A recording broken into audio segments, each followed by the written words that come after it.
Okay. All right. So this is what is this called? Masters of the Universe Club. I think we need we need to come up with an intro thingy for this, podcast. All I've been saying, I guess the last couple of times is just, we want to help you master your universe in here. I'm pointing to my head, and in here, I'm pointing to my heart. I also happen to be wearing a t-shirt that has a logo on it, so I'm pointing to the logo, but we're not trying to help you master your power tools, at least not yet. Right. So we could put that on the to-do list, I guess, but we are reading this book. It's called The Miracle Morning by Hal Elrod. And we are going chapter by chapter and discussing it, and and that's what we're doing. Buy this book, and actually do us a favor and click the top link in the show notes or the show description. That will be an affiliate link where you can buy the book, and we'll get, a small commission for buying the book. So, Dan, I reread chapter 3 today, this morning, and I have to say,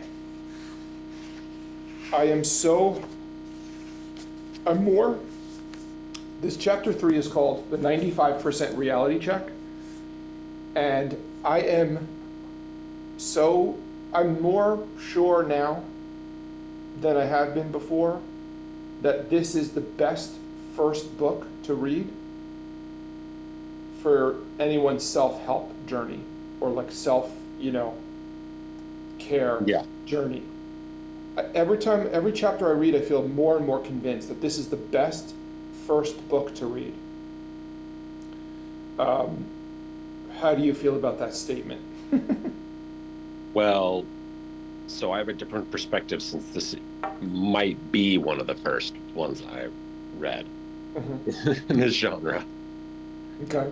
But the very concept alone of these 6 different steps in the morning, in and of itself is like almost a sample platter of all these different practices. Exactly. Even any just one of them could be your entire thing potentially. But so yeah, I would agree. Okay. Yeah. Excellent. I'm glad you agree with me. It's the first time for everything. So, actually, so just to give, we've already done chapters 1 and 2, obviously, just to give a brief overview of the book, because it's probably a good idea. What Dan is referring to is that this book, basically, The Miracle Morning, is basically a prescription to do 6 self-help things. I say self-help, maybe it's self-improvement things. The 6 self-improvement things are meditation, affirmations, visualization, exercise, reading, and journaling. Those are the 6 things. And basically Hal is saying that if you do all these things every single morning, you're going to change your life. So Dan, you said you were going to start doing them. How's that been going for you? Oh, if I had to grade myself, I would give myself an F. Yep. Because I ran out of time, didn't even finish the book, and so I didn't. Going back to some of his recommendations is like having an accountability partner, and communicating with them is like an important step. So that might be something to circle back to. Yeah. But I also decided to not be too hard on myself either, because I don't need more guilt and shame so Yeah. it's funny. I had a school anxiety nightmare. I think Sunday or Monday, about like missing a test or something, and I woke up and I realized, oh, that's because I blew off like I'm going to finish my book and start my thing morning. Yep. So anyway, I decided, well, give myself a pass and try again. Was setting a date, but I started doing research, started working on crafting my affirmations. Yep. I did a lot of that. So I've started making progress to like get organized the way he does recommend in his book. Mm-hmm. There's some work to do first. Can't just like, oh, okay, I'm going to set a morning and go and do these things. Like, well, got to do a little more than that. So that's where I am in that. I actually, there's some things, one of the things that I love about this book, he does spend a lot of time talking about how you can do the miracle morning in 6 minutes. So it doesn't have to be this big, ordeal. But I'm going to just, double down on what you just said. I think everybody's different. And I think that if you just did one of these things, it probably would change your life. And so my attitude, and this is the thing, that everybody's different. So if you can do the miracle morning, not instead of every day, but once a week, my guess is you'll still be ahead of 99% of most people anyway. Or if you get them in when you get them in, but you're doing them all. I just think there's a lot of different ways to approach doing these types of self-improvement activities. And I think that, just like you said, giving yourself some grace and understanding, and the most important thing is to always be moving, I guess, always be trying, and never give up is probably more important. The most important one for me has been the exercise, but I haven't exercised in several days since I did a quick sort of exercise Thursday morning, and it's Sunday. But I had a migraine on Thursday, Friday, Saturday was sort of like a recovery day. So Sunday, here I am. I'm probably going to do an exercise later, but I'm not sure if I'm going to even push myself that hard, frankly. So just all that is to say that it's okay if you don't get them every single morning. You have to just keep a positive attitude, probably more important, and just keep trying, So, yeah, go on. Circling back to chapter 3. Yeah. This is a chapter I'm going to want to reread. Yep. Because I did read it recently, as in like probably within the last month. Definitely within the last month, haha. But I really, I was much more interested in getting to the practice. Yep. Not that I felt any friction reading these, but I went through them. I was like, oh yeah, this is cool. No, I'm pumped. I got it. And a lot of this is just like, why would you even want to do this kind of thing, And I kind of agreed and read the different parts of this. But seeing it now is he laid out several different causes and solutions to them, for like all different personality types, all different or combinations of that. So it was a lot to take in one read. Oh yeah, I agree. And just to clarify, it's causes. He laid out 7 different causes of why you might not follow through, I guess, on your self-improvement practice, and then 7 solutions to each one. This chapter, this is why I said in the beginning that this chapter, this book is, it keeps showing me that it's probably the best book to start with, and it's probably a book you'll keep coming back to, but it is sort of like an intro or crash course to self-improvement in a way. Right. And this chapter by itself is also is a crash course in self-improvement. That's separate and apart from the 6 practices that he describes. These are 7 reasons why you might not follow through on the 6 practices. So it's like a book within a book, this chapter by itself. So I totally agree. There's a lot here.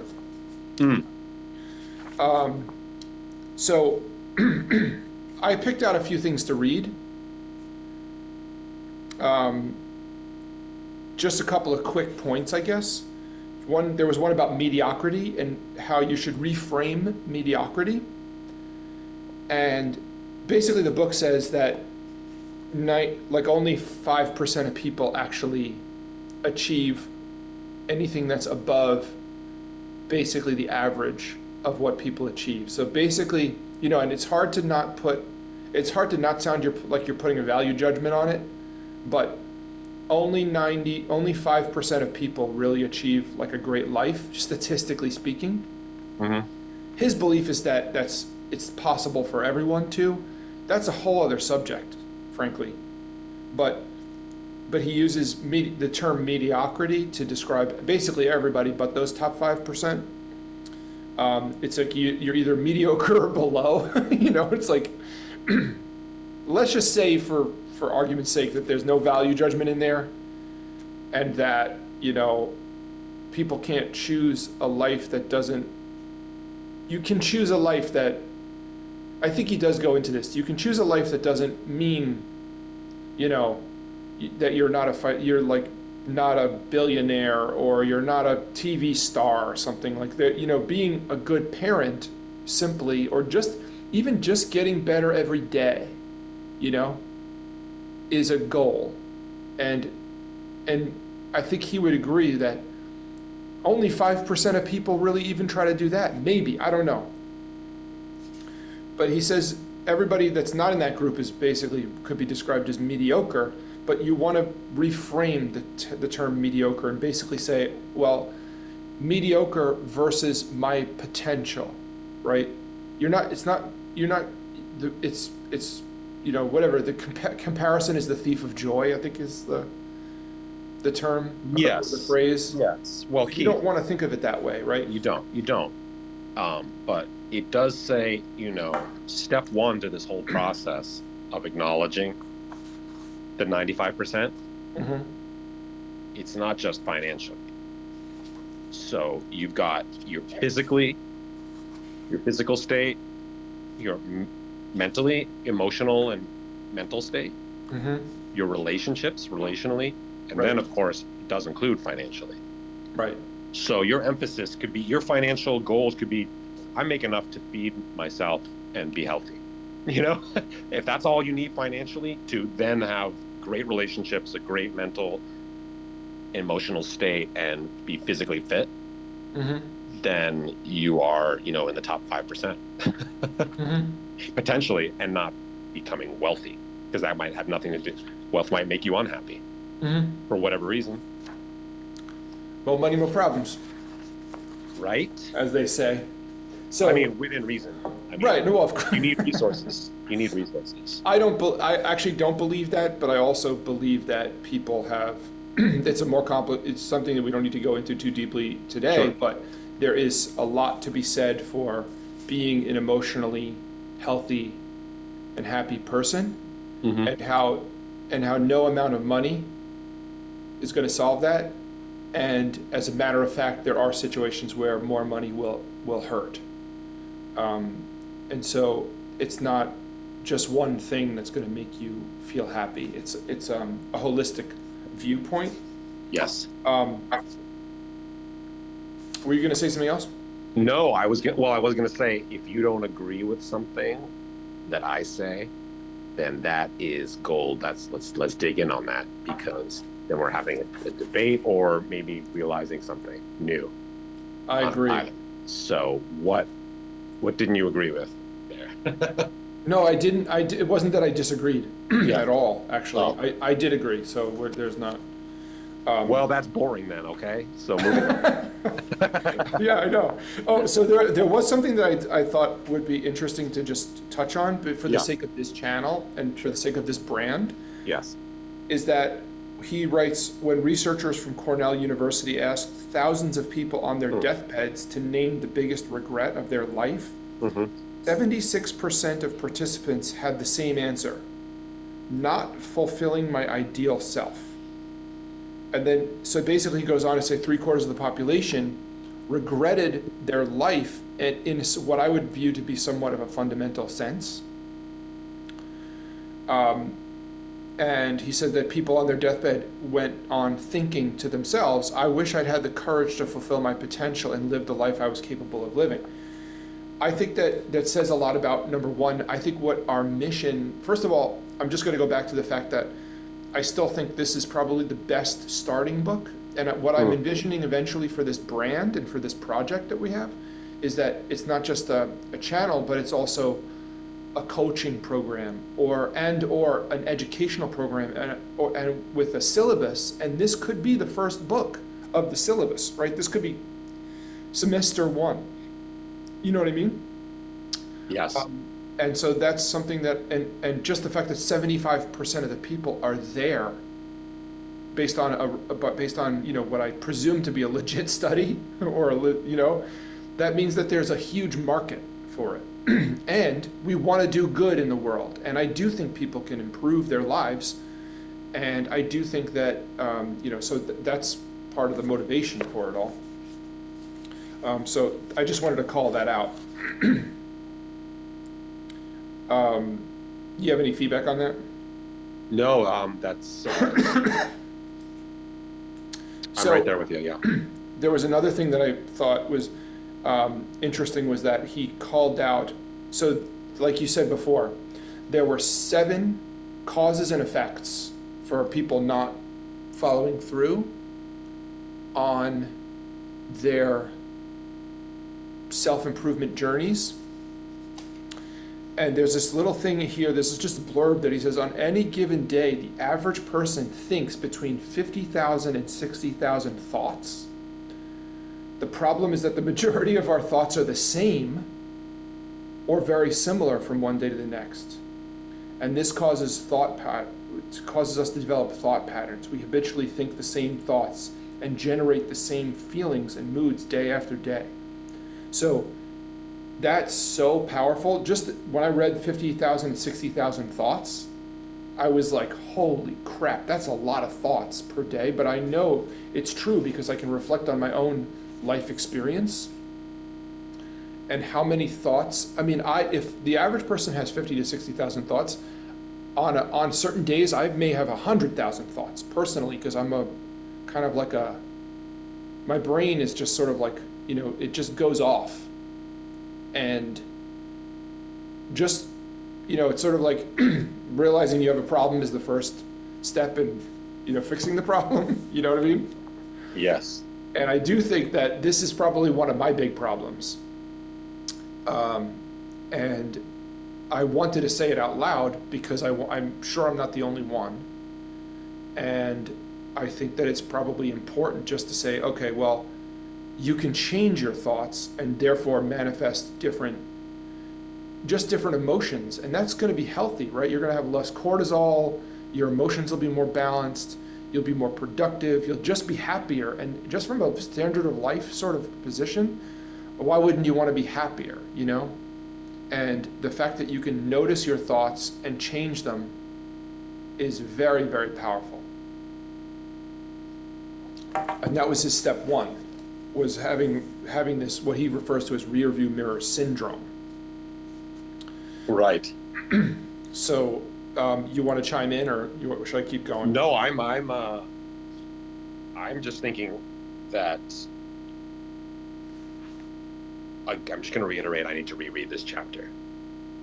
Dude, this chapter is a whole book. That's the problem with this chapter. And I'm realizing with this book, and this is a sort of semi-digression, but this is just more about a way approaching printed word. and whatnot. I already have multiple bookmarks in here and whatnot. This is realizing the kind of book where you go back and forth and reread the chapter, and you're kind of like, you don't just go through it beginning to end. It's like a reference book or a text where you will just keep going in and rereading the passages to reinforce what you need. And I'm realizing chapter 3, as I'm saying this, chapter 3, I need to put in a bookmark to reread. Yeah, chapter 3 is like pretty deep, and there's a lot in there. There was a lot more than I expected. Yes. The cause 2, I'm not going to go through all the causes, but I just wanted to hit cause 2, because cause 2 is lack of purpose and choosing what your life purpose is. And he goes on and he talks a lot about it. Your purpose can be any chosen way of being and or serving others that inspires you to wake up every day and live in alignment with the person you want to become. And there's a lot about, so I've done a lot of, I guess, like, you know, for lack of a better word, like divine masculine, you know, coaching, I guess. Yeah. It's not just for men, but just so it's the experience that I had, where I was trying to, you know, everybody has their own experience, right? So I had an experience that was, I had a life experience in childhood that was potentially emasculating. And so I chose to pursue that. And so in pursuit of the quote unquote divine masculine, or whatever you want to call it, it doesn't matter. I'm just calling it that for lack of, you know, better vocabulary to even talk about it. Having a purpose is important for all people. Potentially particularly important for men, but let's just forget about that. But it's something that, as a result of my coaching and learning, I guess, I have dug into it a bit, and I do think that having a purpose and spending time and thinking about it and being aligned with your purpose is really, it's just really motivating and powerful in your life. You know, when you find that right purpose, and I'm still defining mine and still trying to, you know, define and refine my purpose, but I do think it's really critically important for people to have a purpose. And it's not, you know, and everything these days reminds me of the Viktor Frankl quote: "The purpose of life is to give, the meaning of life is to give life meaning." And to me, this is analogous, you know? It's basically like, what is your purpose? Well, it's like your purpose and your meaning are basically the two sides of the same coin, you know? It's like, what is your purpose for being here?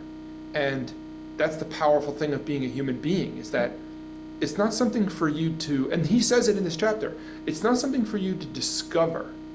It's for you, something for you to invent. You know?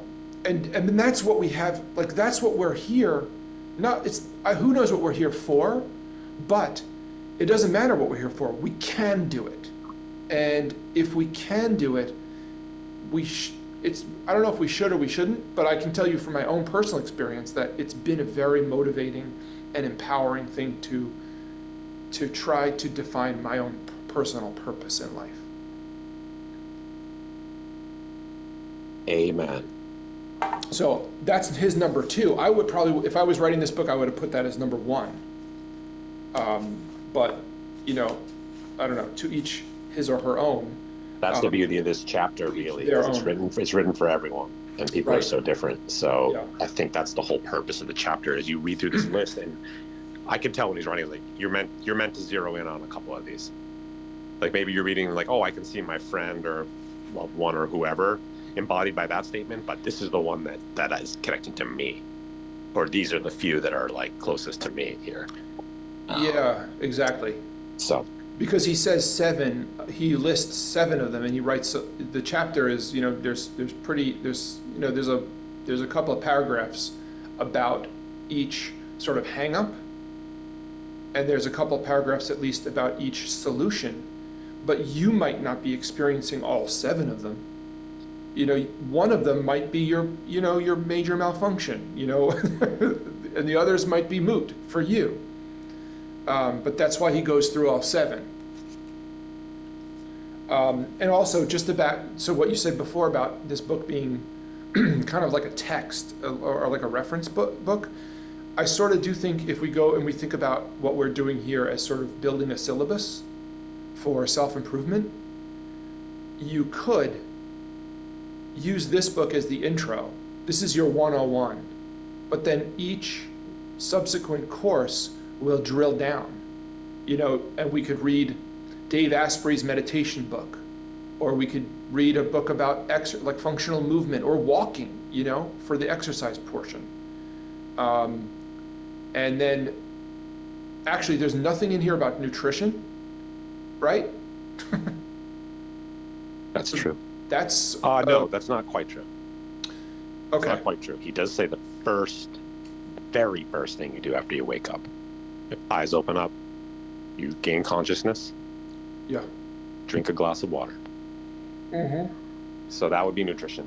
I've been doing advice. That. So technically, he's gotten just under the line. Just a little. Just he squeezed it in there.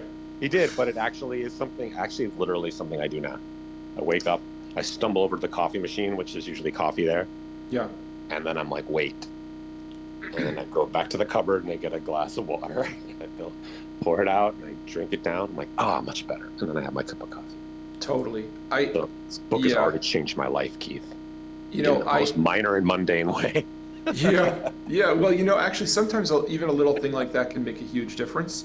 And I do think little things make a difference. And I do think there's also something. This is from Dave Asprey, but the minimum effective dose is a concept that is so important to address, because I do think that not only do people get so hung up on how badly they're doing that it causes undue stress, but I think it is also very powerful to reframe this whole idea of self-improvement to think, okay, focus on and make a priority out of what is the minimum effective dose, because you can outwork yourself, you can over meditate yourself potentially, you can do too much, and you can do so much that it becomes unproductive, or you can do so much that the first 5 minutes was very valuable to you, and then you wasted the next hour. You know what I mean? Mm-hmm. So some people do tend to go overboard and it becomes counterproductive. So we should be sort of focused on what is the minimum effective dose of all these things, Yes. You really feel good. Just reminded me of my beloved wife. Yeah. She overdoes it. Make her watch this episode. She'd be a good guest as a professional health practitioner and spiritual practitioner. Mm-hmm. Okay, so I basically only have one more quote to read from this chapter. Okay, let's wrap it up. Okay. So number 7 says make every day the most important day of your life. All right, so this is sort of like carpe diem, because today is the only day we have, any of us, right? There's no such thing as yesterday or tomorrow. They don't exist. The only thing that exists is right now. But with that said, he says, we must now embrace the perspective that today matters more than any other time in our lives, because it's what we choose to do each and every day that determines who we're becoming and what we're capable of doing tomorrow. If we make good choices today, we'll be more capable of making good choices tomorrow. I like the wording of good choices because, like we were just saying, a good choice could be on a particular day, could be a lot of things, right? It could be to do your miracle morning, or it could be to do an abbreviated version because you're not feeling up to it. Or it could be that you need rest today. But even if you've decided to, binge Netflix all day long, you can still make a decision to do one good thing that you know is going to be a positive influence on your life. For instance, go for a walk. Or instead of just sitting there on the couch binge watching and eating ice cream all day, take a break between every episode and walk around the block, you know? Anyway, so I guess that's all I have to say about that. What do you think? I think that is an excellent quote. And I love it. It's not like, at first it can come off like, well, what is that supposed to mean? Every day is like, what, every day is like the crisis apex? Like, it's the most important day of your life? Yeah. Not what he's saying. Yeah, and well, so that's exactly, I guess, what I was getting at, and I think maybe I didn't say it right too, but I think if you don't mind, I'll just double back and double down on what you just said, because I don't know exactly what he was saying, but I do think it's important as we read any book to think for ourselves and not just take every single thing that everyone tells us as, like, you know, gospel. And I do think that it can be the stress it can cause a person to become obsessed with literally anything. If you're tapped into your own body and your own feeling and it's causing you stress, that's counterproductive. That's causing you more harm than good. So you know, just because I think our own personal stories are probably the most powerful thing. Last night, I was home alone with my daughter. She went out to a friend's house. I had a few hours free. I decided that I was going to watch a couple of episodes of Umbrella Academy because I like that show. And I wasn't going to do anything productive because I have I literally have hundreds of emails to send for my work, for my business.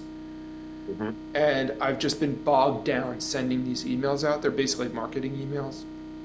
And I'm sending so many out, and it's very overwhelming that I decided for myself to allow myself, and I literally did watch a few episodes of Umbrella Academy, and I ate a giant thing of ice cream and Indian food. And I wasn't feeling up to exercising, so I didn't yesterday. Although I did get 10,000 steps because I went to the mall. I got 10,000 steps at the mall. Actually, I did spend the afternoon watching some Dave Asprey YouTube shows in the midst of sending all these emails out.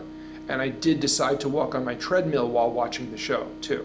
So I did something that I knew would relax me and that I'm interested in and that would give me positive feelings. But I said, okay, well, if I'm going to sit here and watch emails and sit on the couch for an hour, sending emails, watching Dave Asprey or listening to him when he's on the background while I'm sending all these emails, if I'm going to watch 2 episodes, I bargain with myself. I'm going to walk on the treadmill for the 2nd episode. And I'll fuck the emails. They'll get done, you know? Later on in the day, I was too tired to keep sending emails. I said, fuck it, I'm just going to watch, you know, a couple of episodes of Umbrella Academy, and I am going to eat a big old bowl of ice cream. And I did. But then I What kind of ice cream? Haagen-Dazs. Okay, so here's my thing about Haagen-Dazs. Okay. Haagen-Dazs is a health food, practically. If you get the right flavors. Yes. Chocolate, coffee, vanilla, strawberry, I think pistachio. The ingredient list is milk, cream, egg, sugar, natural vanilla flavor, chocolate, cacao, matcha, I think also. There is no seed oils, artificial flavors in certain Haagen-Dazs flavors. You have to read the label. There's a lot of sugar, but there's also a lot of protein and fat. There's full fat milk and cream. So you know, I mean, it's a high calorie thing, but I don't think that's that bad for you in the grand scheme of desserts. So I ate chocolate Haagen-Dazs. It's not organic, so, you know, it's not perfect, and it's probably too much sugar, and I could do with a little bit less sugar, but it's okay. It's not bad. It's not terrible, I'll say. It's not terrible. You know, one of my coworkers used to be a professional bodybuilder, and ice cream for breakfast was literally a thing. Mm-hmm. Yep. Yeah. I don't, the stuff that has like caramel and stuff, all that caramel is seed oils and high fructose corn syrup. High fructose cane sugar, natural real sugar, is not as bad for you as high fructose corn syrup. I learned this. The high fructose corn syrup is not just corn syrup that happens to be high in fructose. They do something to the fructose. It's not the same molecule. Our body doesn't know how to handle it. So, you know, it is legitimately bad for you. If Yes. anybody has any doubts at this point. No one has any doubts about corn syrup or Right. but partially hydrogenated soybean oil. Same thing, right? Yes. Yeah, so it's all, they're So the all worst stuff you can put in weird your body. chemical fucking weird, but you know, like But you know, industrial like byproducts. a little bit of caramel. Look, the reason they use corn syrup, and it doesn't. I don't even think it has to be high fructose corn syrup per se. I'm Yeah. sure that's what they use for mass-produced food, but caramel. And in some candies, when you mix in, you have your real sugar, the majority of it, and you add in a little bit of corn syrup because the difference in molecule structure prevents crystallization. So you get a smoother texture and less grainy. When you're talking about confections and candies, like these are things that are really supposed to be consumed sparingly. Right. And that's a proper, appropriate use of corn syrup, you know, in confections.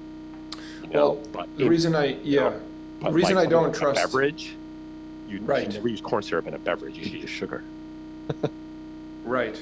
Yeah, I agree. The reason I don't trust when they write just corn syrup is because I think all corn syrup is high fructose corn syrup. No. You know?